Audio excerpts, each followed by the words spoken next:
Hello everyone, and welcome to today's contemporary math lesson on laws of apportionment.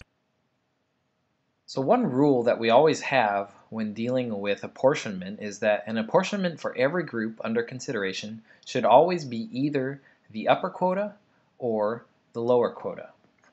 And what we mean by this is if when we find somebody's standard quota, and let's just say it was like 6.42, that means this group got a total of 6 items allocated to it, plus some fractional amount. So what the quota rule is saying is that this group should either get 6 or they should get 7. And that is what the quota rule is saying. So it doesn't make sense that they would get 5, because that would mean, well, they earned a total of 6 here and it totally dropped down an extra one, and they shouldn't get 8 because they only earned a fractional part towards 7. Okay, so that's what the quota rule is saying. Now we're going to get into a set of paradox now, and a paradox is something that really doesn't make sense and it shouldn't happen. And all these paradoxes came about by actual things.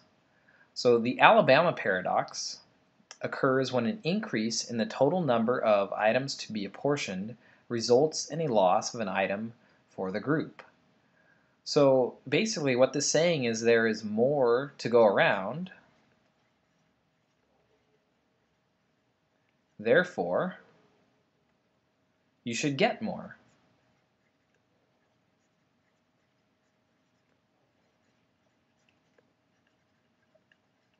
Or keep the same amount.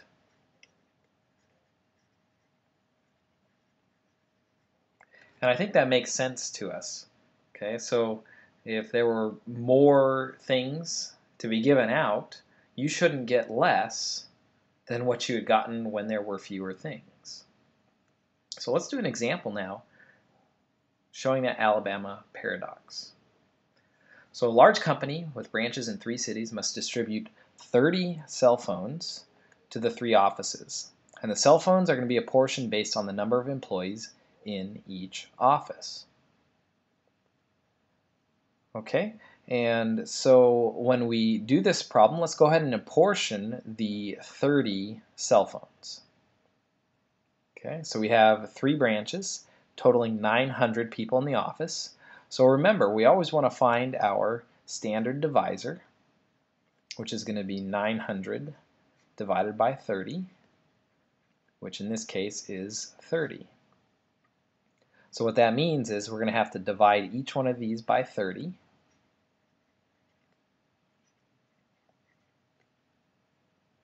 Okay, to get a standard quota. All right, so pull out those calculators. We'll do this here, 161 divided by 30, and that's 5.37, always round to the nearest hundredth. We'll do 250 divided by 30, and we get 8.33. And 489 divided by 30, we get 16.3.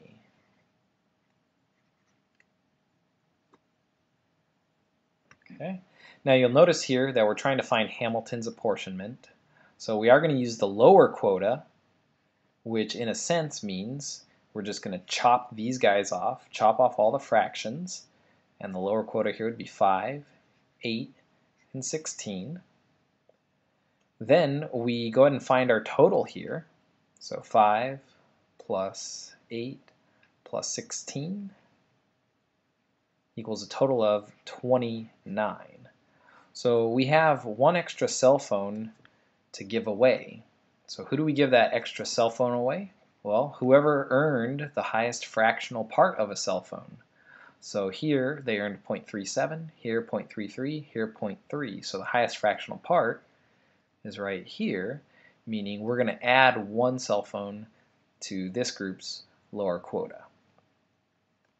And so we have 6, okay, it's because we did the plus 1, and this will be 8, and this will be 16, and notice now our total is 30.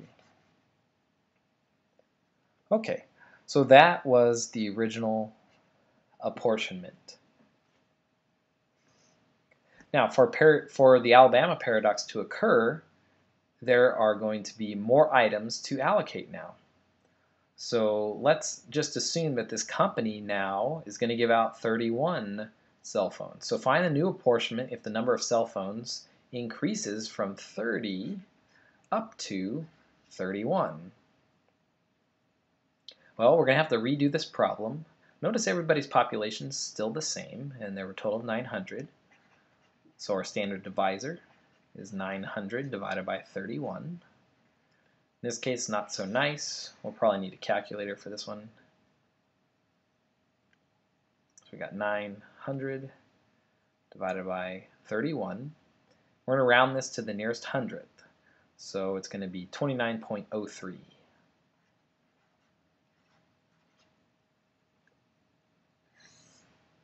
Okay, so that means we're going to divide each one of these by 29.03.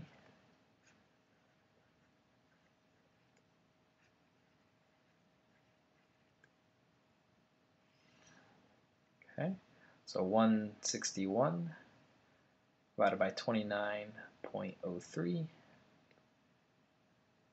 We get 5.55. 250 divided by 29.03, we get 8.61, and 489 divided by 29.03, we get 16.85. Okay, so we're going to go ahead and use Hamilton's again, and so we get the lower quota here of 5 and 8 and 16, which is a total of our 29 cell phones. Now, if we think about it, how many cell phones do we have left to get rid of? Well, we have 2 more, remember, because our total now is got to get up to 31. Okay, so we have 2 cell phones, and we're going to give them out to the highest fractional parts. So in this case, looks like 0.84 is the highest, and then next would be 0.61. So who do we give the extra cell phones to? We give them here, +1 and +1. So we have a total of 5, 9, and 17. Okay, now this is where we get red flags. So we can see here that we increased the number of cell phones. And if you look here, group A actually lost a cell phone, and they gave it to B, and then C also got an extra cell phone. So this is the Alabama paradox. Okay, so we're just going to write since the number of cell phones increased and Office A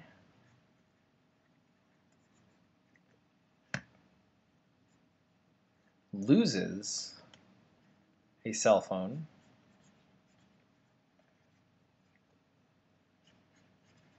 the Alabama paradox occurs.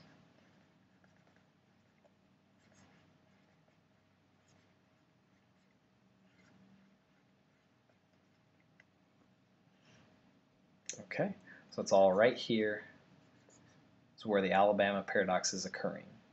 Number of items went up. Group A loses a cell phone. All right, let's move on. Next, we're going to talk about the population paradox. The population paradox occurs when a group A loses items to Group B, even though Group A's population grew at a faster rate than Group B's population.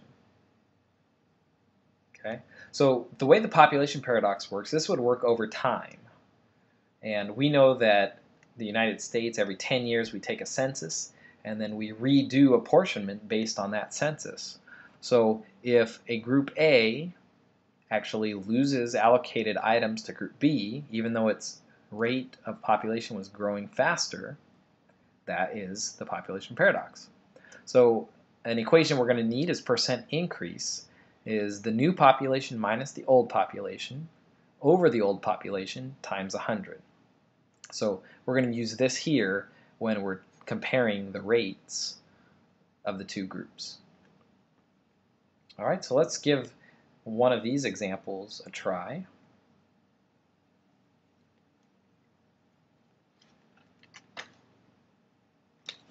So it says, a school district with 5 elementary schools has funds for 54 scholarships.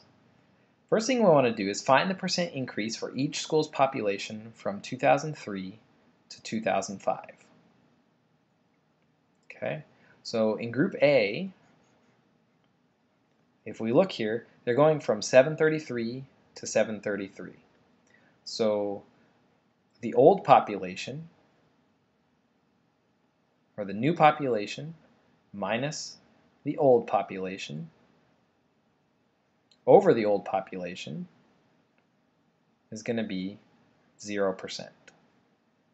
Okay, you might feel kind of dumb. I feel dumb for even doing this because if the population didn't change, the rate was 0. Okay, for Group B, we can see here our new population is 1540 minus our old population of 1538 over our old population 1538. So put this in the calculator here. 1540 minus 1538. Make sure you hit enter there. So it gave us 2, and we can see the population increased by 2. And then divided by the old population of 1538. Okay, and then times 100, and there's our percent change. So make sure you get that times 100 in there. So we got 0.13%. Okay, Group C, there was no change in the population, so we're just going to say 0. Group D, there was no change, so we're going to say 0. And Group E,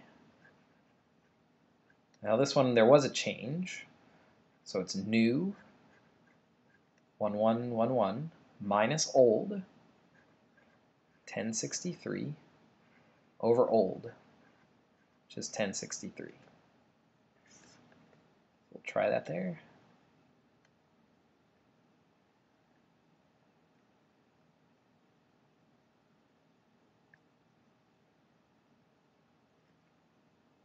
Multiply by 100, so times 100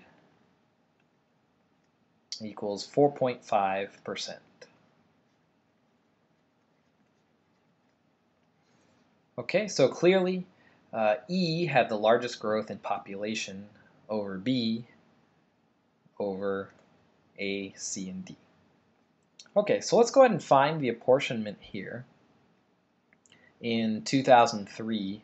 And again, we're going to use Hamilton's apportionment. So we need to find our standard divisor. And that's going to be 5,400 divided by, oh, how many are we apportioning? 54 scholarships. So our standard divisor is 100. So that means we're going to have to divide each of these by 100.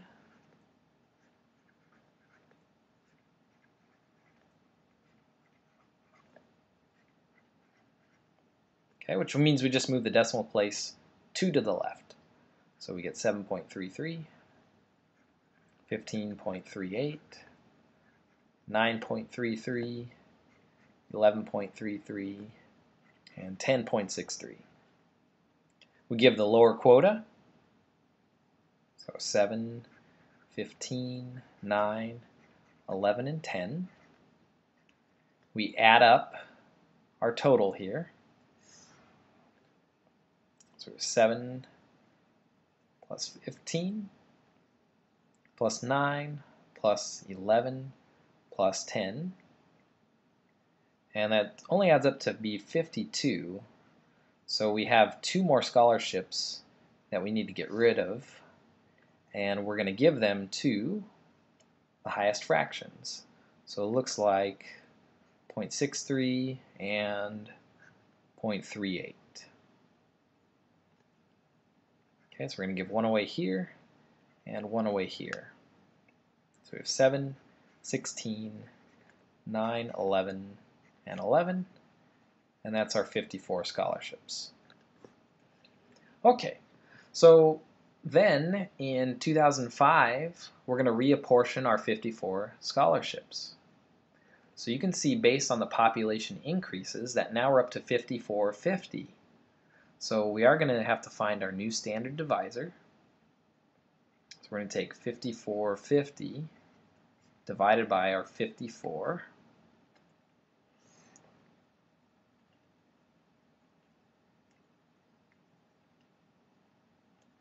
Okay, pretty ugly number, but we are just going to round that off to the nearest hundredth. So that's going to be 100.93.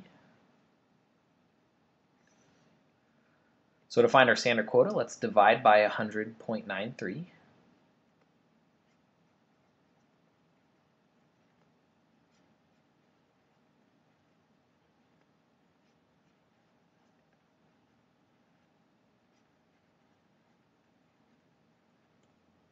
Okay, so I want you to go ahead and practice your skills finding Hamilton's apportionment.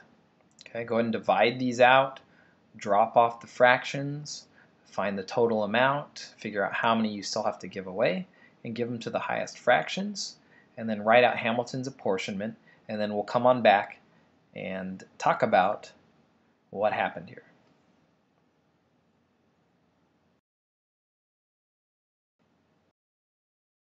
Alright, so you probably got to the lower quota, and you're like, who do I give this extra 1 to? Well, this is 7.26, that's 15.26.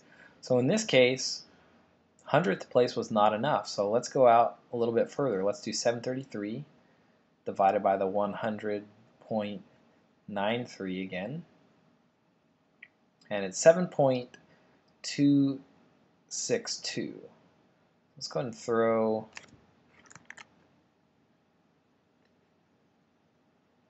and throw that extra 2 in there. And let's do this one again. So 1540 divided by 100.93, and we get 15.2. Ooh, and it's actually going to be 58. So maybe that clears it up a little bit. So the higher apportionment was actually here in group A. Just barely, but it is higher. So that extra 1 is going to go to group A. So now we have 8, 15, 9, 11, and 11, and our total is 54. So let's discuss the paradox here. We've got a couple things happening. You'll notice that group A now has an extra 1, and 15 here. Group B has 1 less. So notice the increase here and the decrease here. So basically A took a scholarship from B.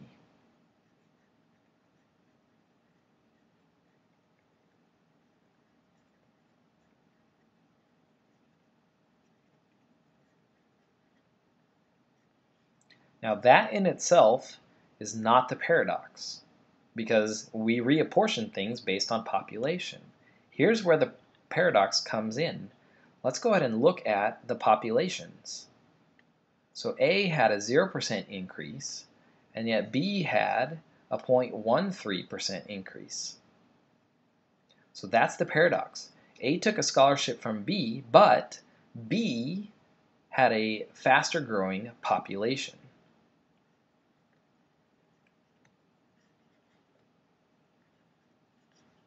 So, but B's population grew faster than A's population.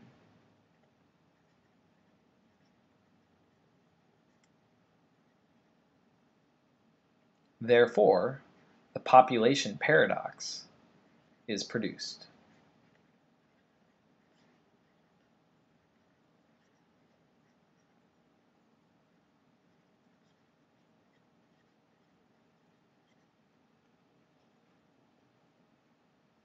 All right, we're going to talk about one more paradox called the new states paradox. And the new states paradox occurs when the addition of a new group changes the apportionment of another group. And this actually occurred when a new state was added to the United States. It caused the apportionment to change, and some states actually got less representatives. Okay, so let's talk about how this works. So a school district has received a grant to purchase 100 calculators to be distributed between the two schools. So first thing we want to do is determine the apportionment using Hamilton's method. You can see we have 10,000 schools, so our standard divisor is 10,000 divided by our 100 calculators, and it ends up being 100 there. So we divide each of these by 100, get our lower quota,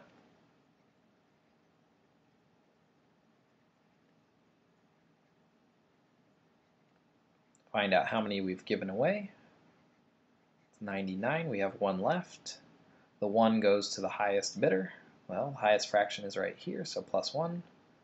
So we have 21 and 79, which gives us our 100 calculators there. Okay, so there's our process. Now, an anonymous donor at the last minute wishes for a third school to be included in the donation and donates enough money for a school of 625. So they say, hey, we have another school here that has 625 students. Let me give enough money to give them their fair share of calculators as well. So the first thing we have to do is determine how many more calculators need to be added by finding the number of calculators it should be entitled based on its population. In other words, we're going to go ahead and find its lower quota using the above situation. So if the school had 625 people in it, the quota would be based on divisor of 100, so that's 6.25, and then giving its lower quota would mean we would have to add 6 more calculators. So increase the number of calculators to be apportioned to, well, 100 plus 6, or 106 calculators. Okay, so far everything's fair, right? These guys would still get their calculators. We added 6 more because that's what this group would be entitled to, so it shouldn't be a problem. But now, we're going to go ahead and redo this. We have 2145, 7855, and another 625 calculators. Students. So, we have a total of 10,625 students now. So let's go ahead and find the new apportionment. So our standard divisor is going to be 10,625 divided by the 106 calculators. Okay.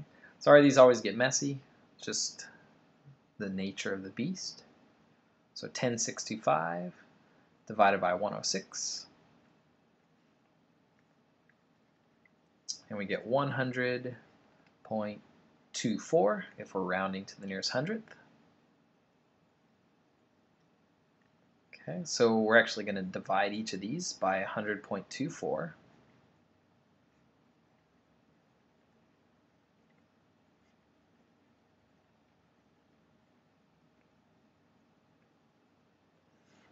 Okay, so 2145 divided by 100.24. That gave us 21 point, well, the 8 makes the 9 go up. The 9 makes the 3 go up. So this would be 0.40. 7855 divided by 100.24. So that's 78.36. And then the new school, 625 divided by 100.24. And that's 6.24. Okay, we go ahead and find the lower quota, 21, 78, and 6. That adds up to 105 calculators, meaning we have 1 left to go. And who gets that 1? Now it looks like we'd give it out right here. So plus 1, we get 22, 78, and 6. And that's our 106. So let's talk about what happened here. Notice A increases from 21 to 22. B decreases from 79 to 78. And our new school does get the correct amount, the 6. So here's the problem, is that A took a calculator from B when C was added. And that is the new states paradox.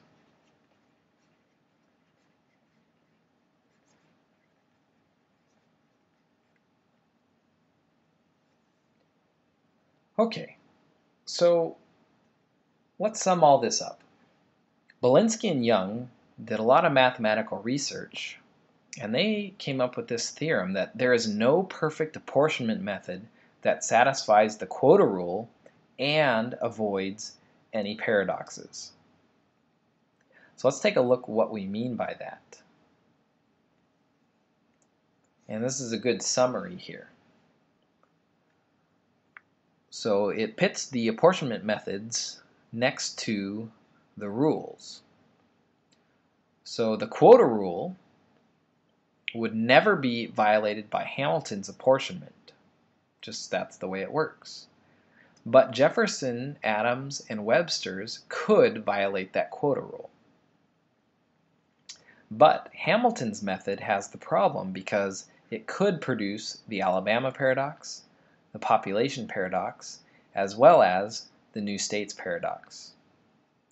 Now, Jefferson, Adams, and Webster would never produce these paradoxes.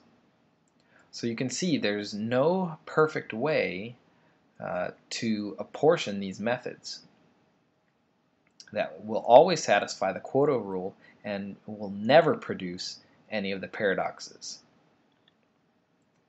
And just for government's sake, kind of an interesting thing here, Hamilton's method favors large states as well as Jefferson's method.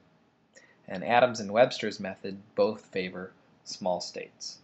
Just some interesting history there. Alright, so that has been the apportionment methods and the paradoxes. So if you're confused, go back through and try to figure out exactly the process here and the subtle nuances that produce each of the paradoxes. Alright, thanks again for watching and look forward to seeing you in class.